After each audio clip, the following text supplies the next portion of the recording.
Hello guys, so may pag-uusapan tayo ngayon. Meron akong medyo na-realize at meron tayong konting ito-twist ng mind. So marami sa mga Live Good members na umalis o huminto dahil sabi nila, ayoko dyan, ang bagal ng spillover. Yung walang invite, hindi naman totoo. So kasi po, ang auto spillover, manggagaling po yan sa taas. Kung saan ka naduktong, yan.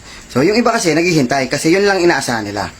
Ngayon, lilipat sila ng company. Pag lumipat ng company, ang gagawin nila, ang gagawin mo, magne-network ka ngayon doon. So, pero sa ibang company, nagne-network. Pero sa Live Good, hindi nag-network. So, kung magne-network ka na rin lang pala, sana kay Live Good ka na nag-network. Hindi mo na sana pinansin yung auto spillover. Kasi, magne-network pala ang gagawin mo sa kabilang company. Sa kabilang company, ang direct referral, 10%. Dito, 50%. Layo, di ba? Layo. Tapos, ito pa matindi. Walang second level doon, walang third level, walang fourth level, walang hanggang 10th level.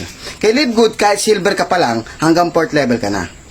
50% sa first level, 10% sa second level, 5% sa third, 5% sa fourth. Wala po yan sa ibang company. So ngayon, kung ganyan kaganda ang complan, sa weekly pass start commission pa lang, sa direct referral pa lang, hanggang fourth level ka na, yung tatlo dito, indirect na yan. Diyan pa lang, buhay ka na. Ngayon, lilipat ka na ibang company, walang ganun dun. Tapos, magne-network ka dun, talagang lahat gawa mo. So, dito, kung dito mo ginawa kay Live Good yan, sigurado ako sa'yo, mas malaki pakikitain mo. Magne-network ka na rin lang pala. Tapos, sabi mo, ayoko dyan, may subscription? O, sige. Pagdating mo sa kabilang company, ang membership, 7,000, 8,000, 15,000. Eh, kung nag 1 year subscription ka na lang dito, nag-upgrade ka, 5,000 plus lang upgrade. Diba? Tapos kung mag-i-invite ka ng bago sa Live Good, 8,000 lang, 1 year na. Sa 1 year na yon, kikita ka. Bakit? Hahatawin mo kasi, di ba? Kasi ang mindset mo, hahatawin mo na rin lang pala eh. Kasi sa kabilang company, hahatawin mo rin naman eh. Eh dito ka na humataw kay Live Good. Naka 1 year subscription ka sa 8,000.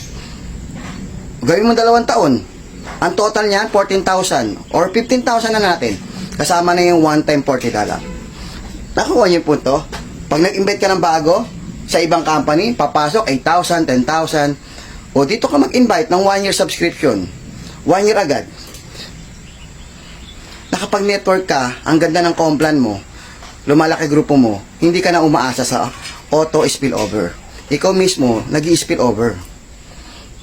Ako nyo? So, kaya hindi ko makuha yung punto eh. Tapos kung meron kang user sa network, sigurado tuloy-tuloy ang gagamit. Bakit? Mura product eh.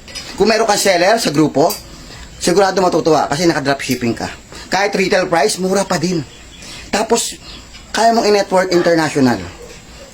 Kaya mong magbenta through website international.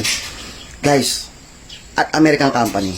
Alam naman natin pag US, tumatatag. Patatag ng patatag, palaki ng palaki, paganda ng paganda. So, yun lang. Maraming salamat. So, sana na-realize mo kung bakit dapat mong mag-stay. Okay? Sa mga lumipat, naku, bumalik na kayo. Sayang. Okay? So, thank you.